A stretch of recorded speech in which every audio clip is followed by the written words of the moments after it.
Hello नमस्कार, स्वागत है सभी का एक बार फिर से हमारे इस यूट्यूब चैनल पर। तो भारतीय रेलवे में एक बार फिर से बड़ी भर्ती आई है। जूनियर इंजीनियर के पदों पर भर्ती आई है, जिसमें आप देख पा रहे हैं कि विस्तृत केंद्रीकृत रोजगार सूचना CEN संख्या 3/2024। तो जूनियर इंजीनियर डिपो सामग्री अधीक्षक रासायनिक एवं धातु क्रम सहायक रासायनिक पर्यवेक्षक अनुसंधान धातुक्रम पर्यवेक्षक अनुसंधान के विभिन्न पदों की भर्ती। उसमें कार्यक्रम की बात करें तो आवेदन प्रारंभ होने की तिथि है 30 जुलाई से, और लास्ट डेट आपकी रहने वाली है 29 अगस्त।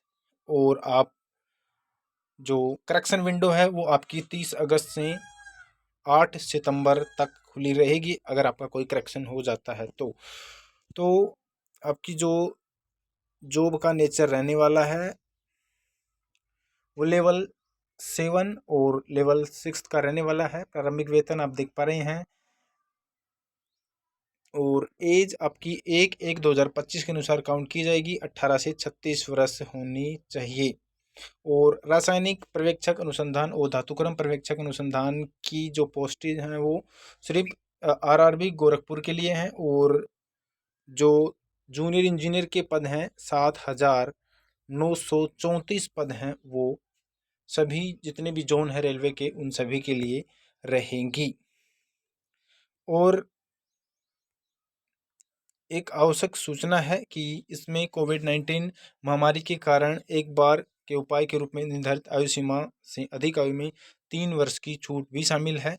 कोरोना के कारण ये छूट दी गई है।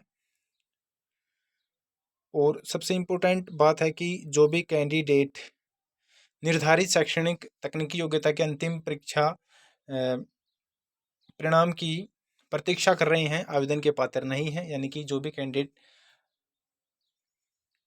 फिलहाल अपीयर हैं वो इसके लिए एग्ज़ाम नहीं दे पाएंगे, पास होना ज़रूरी है। तो ये कुछ क्वालिफ़िकेशंस थी।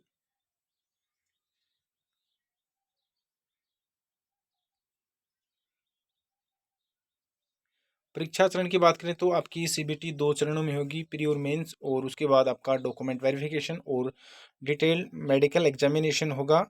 और 1/3 आपकी नेगेटिव मार्किंग रहने वाली है, जैसा कि रेलवे के डिफरेंट एग्जाम में होता है।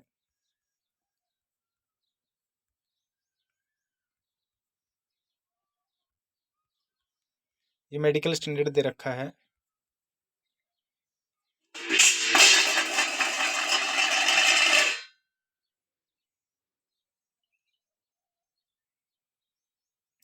ये आपकी आयु सीमा है जो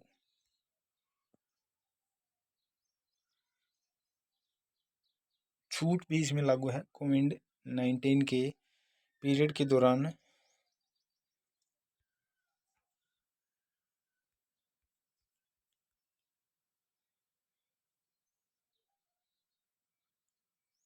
और क्वालिफिकेशन की बात करें तो 29 अगस्त तक आपकी क्वालिफिकेशन पूरी होनी चाहिए, आप पास आउट होने चाहिए, तो आप इसके लिए एलिजिबल हैं। अगर इसके बाद में आपकी क्वालिफिकेशन है तो आप इसके लिए एलिजिबल नहीं होंगे। साफ साफ इन्होंने लिखा है ये। और परीक्षा शुल्क की बात करें तो 500 रुपये जो प्रथम चरण की परीक्षा है CBT, उसके लिए आपको 500 रुपये देने होंगे, और आपके 400 रुपये आपके अकाउंट में आ जाएंगे। अगर आप परीक्षा फर्स्ट फेज़ का एग्जामिनेशन में अपीयर होंगे तो आपके 400 रुपये आपके अकाउंट में डाल दिए जाएंगे। और ये जर्नल की फ़ीस रहने वाली है, और जो रिजर्व कैटेगरीज हैं और महिला कैंडिडेट्स हैं उनके लिए आपको 250 रुपये देने होंगे। और पहले चरण की परीक्षा होने के बाद आपके ये जो राशि है आपको वापस लौटा दी जाएगी।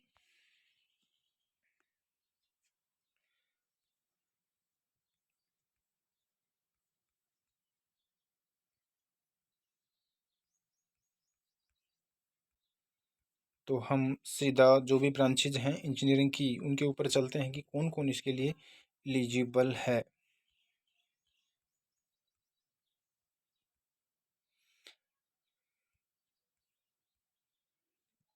ये आपका प्रथम चरण की जो परीक्षा है उसका सिलेबस दे रखा है। प्रश्न आपके 100 होंगे और 90 मिनट आपको दिए जाएंगे।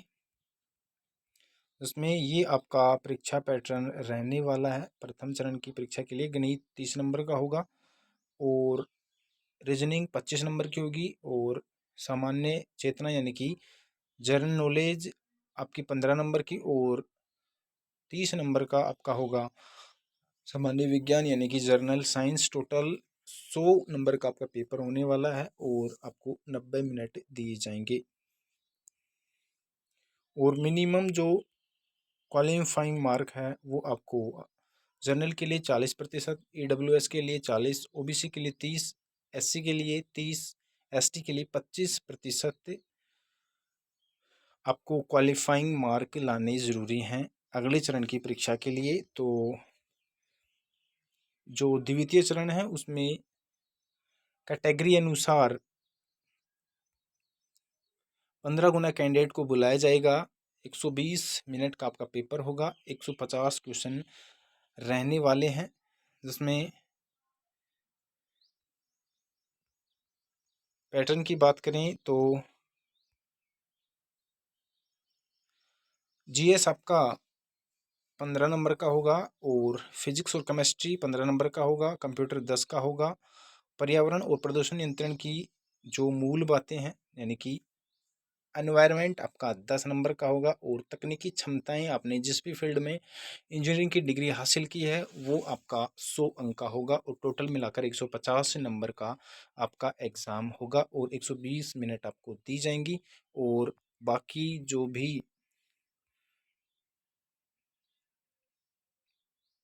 क्वालिफाइंग जो मार्क्स हैं वो सेम रहेंगे। फर्स्ट फेज में होगा उतना ही होगा। और ये आपकी फील्ड है।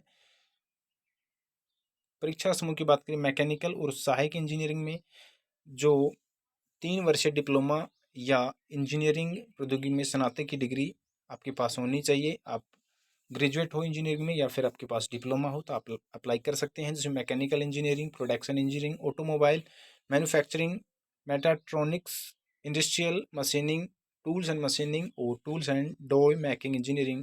उपयुक्त विषयों की मूल धाराओं का कोई भी उपधारा का मिश्रण यानी कि इनमें से कोई भी डिग्री आपके पास होनी चाहिए। डिप्लोमा हो या डिग्री तो आप इसके लिए एलिजिबल हैं। इन सभी को मैकेनिकल और सहायक इंजीनियरिंग फील्ड में शामिल किया गया है। और इलेक्ट्रिकल की बात करें तो इलेक्ट्रिकल इंजीनियरिंग की मूल धाराओं की कोई भी उपधारा। और उसके बाद इलेक्ट्रॉनिक्स और सहायक इंजीनियरिंग में electronics engineering, instrumental control engineering, communication, computer विज्ञान और इंजीनियरिंग, इंजीनियरिंग कंप्यूटर विज्ञान और सूचना प्रौद्योगिकी की डिग्री आपके पास है तो आप इसके लिए एलिजिबल हैं। सिविल इंजीनियरिंग की ट्रेड्स भी दे रखी हैं और साथ में जो BSc की है जिन्होंने सिविल इंजीनियरिंग से वो भी इसके लिए एलिजिबल है। और BSc फिजिक्स केमिस्ट्री और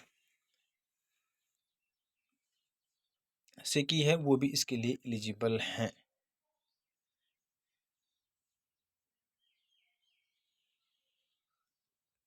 तो आप अपने ट्रेड के अनुसार ये भर सकते हैं। इसके बाद भी आपका कोई डाउट है तो प्लीज़ कमेंट बॉक्स में ज़रूर कमेंट करें। आपके कमेंट्स का हमें इंतज़ार रहेगा और आपकी कमेंट्स का हम जवाब अवश्य देंगे। और अंत में आप सबसे रिक्वेस्ट है कि अगर आप चैनल पर नए हैं तो चैनल को सब्सक्राइब ज़रूर कर लें ताकि आने वाली नोटिफिकेशन आप सबको सबसे पहले मिल सके। तो मिलते हैं जल्द ही एक और नई जानकारी के साथ। तब तक के लिए आप सबका धन्यवाद।